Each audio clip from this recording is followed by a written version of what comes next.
Okay, let's dive into a really powerful idea, one that can honestly change how you get things done and even how you experience your life.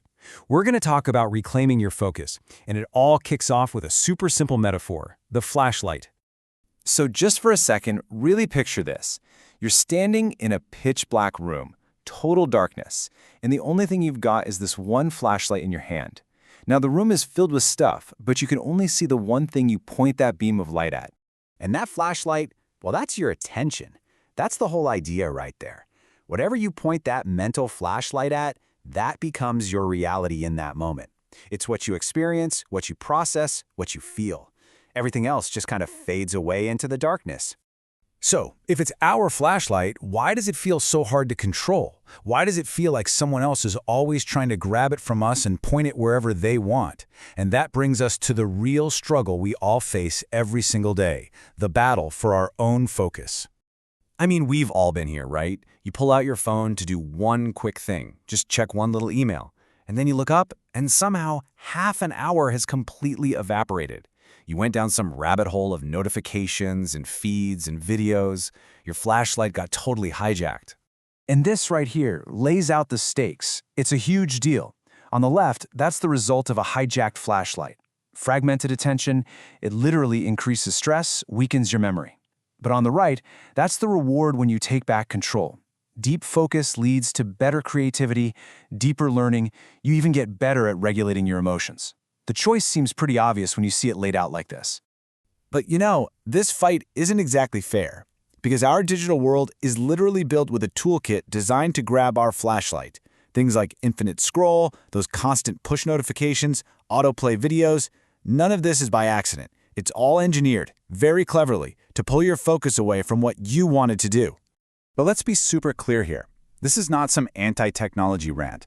The point isn't to go live in a cave and throw your phone in a river. Technology is amazing. The real goal is to switch from being a passive automatic user to a conscious one, to make sure you're the one holding the flashlight, not the app. So how do we get more conscious? Well, first, we have to understand where our attention is actually going. Turns out we can pretty much break it down into 3 states. As I go through these, just kind of ask yourself, which one of these do I spend the most time in? So here they are. First up, there's distraction. This is when your attention is just being pulled all over the place. You're reacting, multitasking, and it just drains your energy.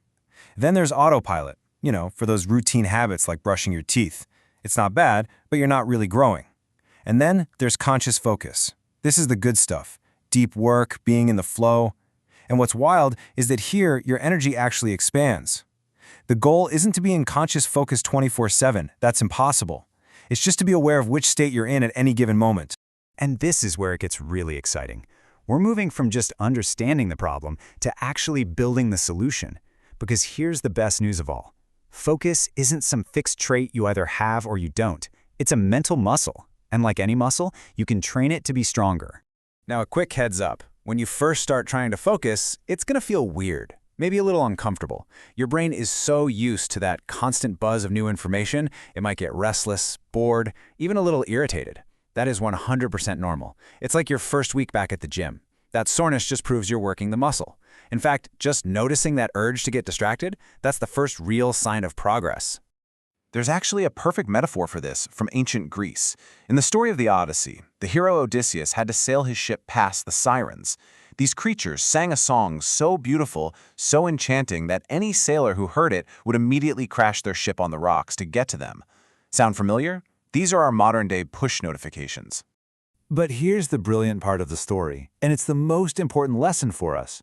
Odysseus knew he couldn't beat the sirens by just gritting his teeth and using willpower. He knew that willpower, on its own, was guaranteed to fail against that kind of temptation. So instead of relying on willpower, Odysseus designed safeguards. He had his crew plug their ears with beeswax so they couldn't hear the song. And then he had them tie him to the mast of the ship so he could hear it but couldn't act on it. He created boundaries. And that's exactly what we have to do. Our beeswax is turning off notifications. Tying ourselves to the mast is using a website blocker or setting a timer for a 30-minute focus session. We have to design an environment that protects us from ourselves. All right, let's get super practical. What can you actually do in the moment the next time you feel your focus getting snatched away?